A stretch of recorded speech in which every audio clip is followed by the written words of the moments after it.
Strettamente collegato al tema ADAS, abbiamo analizzato le procedure di manutenzione e sicurezza sui componenti ad alta tensione nei veicoli.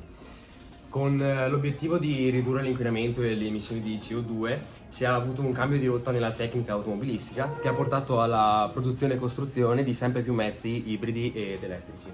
Per garantire una potenza elettrica sufficiente a questi veicoli, l'alta tensione viene accumulata in batterie e in condensatori. E l'alta tensione presente in queste batterie rappresenta un grande rischio per coloro che andranno a compiere manutenzione su questi veicoli, ma anche per coloro che possono soccorrerci in caso di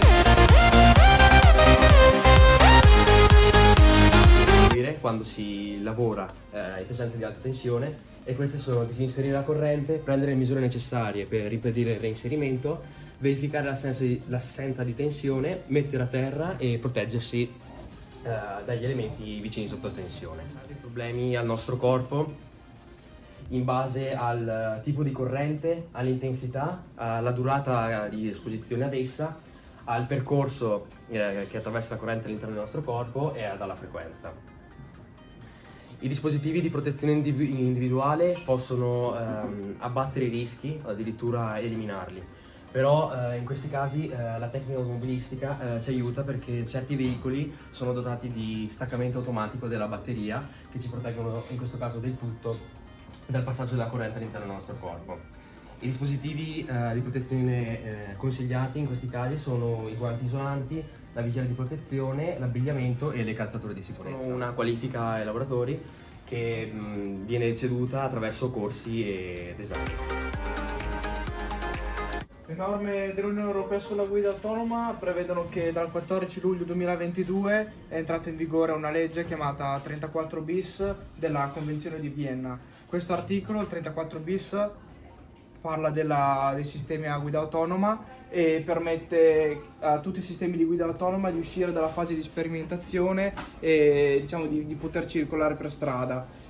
Questa qua però è una legge dell'Unione Europea, quindi ogni Stato, ogni paese deve approvarla. Per quanto riguarda l'Italia però questa norma non è del tutto approvata, è approvata parzialmente.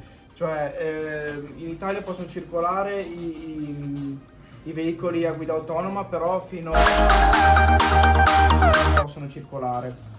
E per far sì che i sistemi di guida autonoma possano circolare bisogna migliorare l'infrastruttura sia per se stessi sia per gli altri. Cambiano in base allo stato in cui vengono prodotte, perché in ogni stato ci sono delle norme diverse. Per quanto riguarda l'Italia, i veicoli